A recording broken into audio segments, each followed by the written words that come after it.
जो मान्यता के चुनाव हुए थे उसमें कई स्तर पे आप लोगों को समझाने की कोशिश की गई थी कि अपने भविष्य को देखिए, क्षेत्रवाद, जातिवाद और किसी की अंधभक्ति से आपका भविष्य उज्जवल होने वाला नहीं है दोस्तों।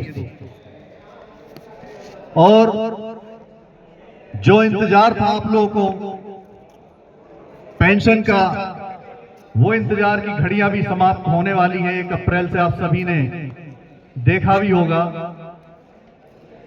कि गजट आ चुका भारत सरकार का और एक फार्मूला भी उन्होंने चिपका हुआ बोर्ड पे। जिसने नहीं देखा उसको बहुत ध्यान से देखे, बहुत ही ध्यान से देखे। ये बात मैंने 6-7 महीने पहले आप लोगों को आगाह किया था कि आने वाला समय जो है वो सिर्फ आपकी चमड़ी उधेड़ने वाला होगा। आप याद कर लेना, मैंने इसी मंच पे आपको आगाह किया था। जिन लोगों ने इसको लागू किया उनको कोई फर्क नहीं पड़ा। आज भी वो नंबर 1 नंबर 2 पर है। हम 1 जोन में थे, हम 4 जोन में आए हुए हैं, 2 प्रोडक्शन यूनिट में आए हुए हैं और उसका नतीजा आज ये है कि हम 30 मार्च को दिल्ली का घेराव कर रहे हैं, क्योंकि हमने आपसे वादा किया था। हमको चाहे अभी अल्प मान्यता मिली हो, चाहे हम 9 जोन में नहीं आए, हमने अपना कद बढ़ाया है, कर्मचारी का विश्वास जीता है और जो हमने वादा किया उस वादे पे खराबी उतर रहे हैं। छोटे छोटे उदाहरण है आपके सामने। आपने 20 साल से यहां पर दोनों संगठन आपके बीच में रहे हैं, दोनों को देखा होगा। मैंने जब भी आपको आगाह किया था कि ये लोग आएंगे सिर्फ डीएल से टीआरएस में ओपीएस की मांग करेंगे, दिल्ली में किसी की आवाज नहीं निकलने वाली। और ये कोई वर्कर यूनियन अपने लिए पेंशन की स्कीम नहीं ला रही है। ये प्रत्येक कर्मचारी जो पूरे देश के अंदर किसी भी उपक्रम में हो, ये उनका झगड़ा है। यहां लोगों को ये लगता है कि यार तुम लोग मान्यता में नहीं हो तो तुम लोग क्या कर लोगे। अरे भैया, मान्यता में तो लाने का काम आप लोगों को करना है ना। जहां आपने हम पे भरोसा किया, आप उस चीज में बदलाव ना आया हो तो देख लो। सबसे छोटा सा उदाहरण रेलवे मनोरंजन गृह है। इसके पहले क्या हालत थी रेलवे मनोरंजन गृह की, आज उसको आप देख के आइए। स्विमिंग पूल चालू है, साज सज्जा ऐसी होगी कि जो भी कर्मचारी अपनी बेटी की शादी करेगा, कोई फंक्शन करेगा, तो उसको लगेगा हाँ किसी अच्छी जगह पर आज मैं अपना कार्यक्रम कर रहा हूं। अब 1 हफ्ते बाद आप पूरा का पूरा एक बदलाव देखेंगे रेल मनोरंजन गृह में। साथियों, एक मैं छोटा सा एक किस्सा सुनाना चाहता हूं। मैं सभी साथी से निवेदन करूंगा कि थोड़ा सा रुक जाएं और सुन के जाएं, क्योंकि कुछ बातें होती जो दिल में असर करती हैं।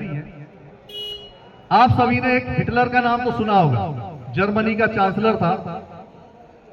तो उसने बड़े जोर शोर से जर्मनों को आजादी दिलाने के लिए एक मुद्दा बना लिया। पूरे जर्मनों को यह लगा कि हिटलर है, इससे बड़ा देशभक्त कोई नहीं है। एक बार उसको जर्मन के लोगों को लगा कि कुछ तानाशाह भी है, तो जो बड़ा नेता होता है, लीडर होता है, तो कई तरीके से अपनी बातों को समझाने की कोशिश करता है। तो हिटलर ने एक असेंबली बुलाई।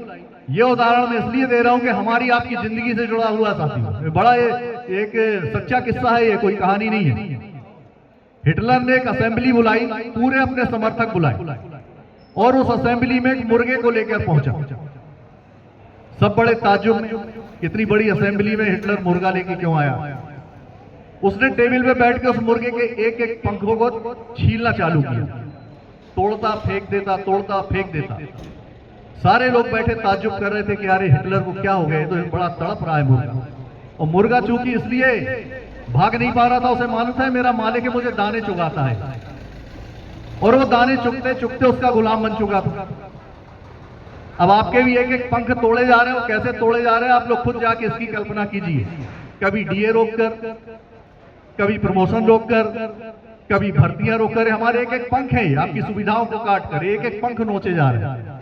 बाकी आदत चूंकि हमारी पड़ी हुई है कि दाने तो हमको मिलना है, इसी से मिलना है।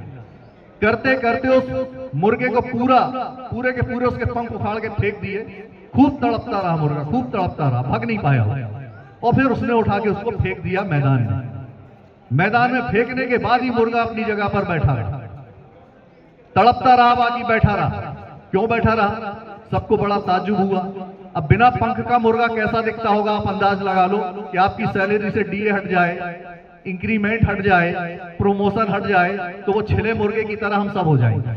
इसलिए मैं उदाहरण देना आपको चाह रहा हूं। अब लोगों ने देखा कि शायद अब ये मुर्गा भाग जाएगा, बाकी नहीं, उसकी आदत गुलामी की थी। हिटलर ने लिया, कुछ दाने फेंके, मुर्गा फिर दाने चुगा, हिटलर के पीछे पीछे चलने लगा। हिटलर को ये बात समझ में आ गई कि अगर मुझे अपने देश के अंदर इन लोगों को कंट्रोल करना है तो इनको दाने भी फेंकना पड़ेंगे और कभी कभी पुचकारना भी पड़ेगा। तो कभी कभी गोदी में भी ले लेता था। वो आज भी बहुत से मुर्गे जिंदा हैं, वो आज भी दाना चुग रहे हैं और गोदी में कभी कभी बैठ जाते हैं। बाकी उससे उनका फायदा कोई नहीं हो रहा, पंख फूकने में कई वर्ष लग जाएंगे साथियों। कहने का उद्देश्य यह है कि आपको भी इसी तरह दाने डाले जाते हैं समय समय पर। हम लोग आगाह करते हैं आके, अगर हम उस मुर्गे की तरह उड़ के भाग जाते उस समय तो हिटलर कुछ ना कर पाता, एक भी पंख ना तोड़ पाता। बाकी हमने हिटलर को ताकत दे दी कि एक नहीं, तुम मेरे को पूरा नंगा कर डालो, मुझे फर्क नहीं पड़ने वाला।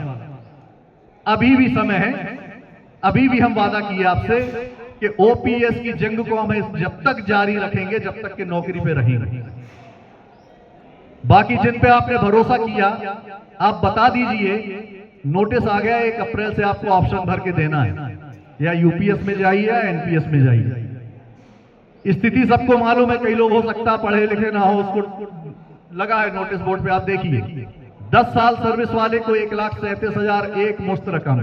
मैंने आपको तब भी आगाह किया था कि इन्होंने जो औसत वेतन घुसेड़ा है ना बीच में, तो आप ये समझ रहे हैं कि अंतिम वेतन मेरा अगर 1 लाख रुपए हो जाएगा तो 50,000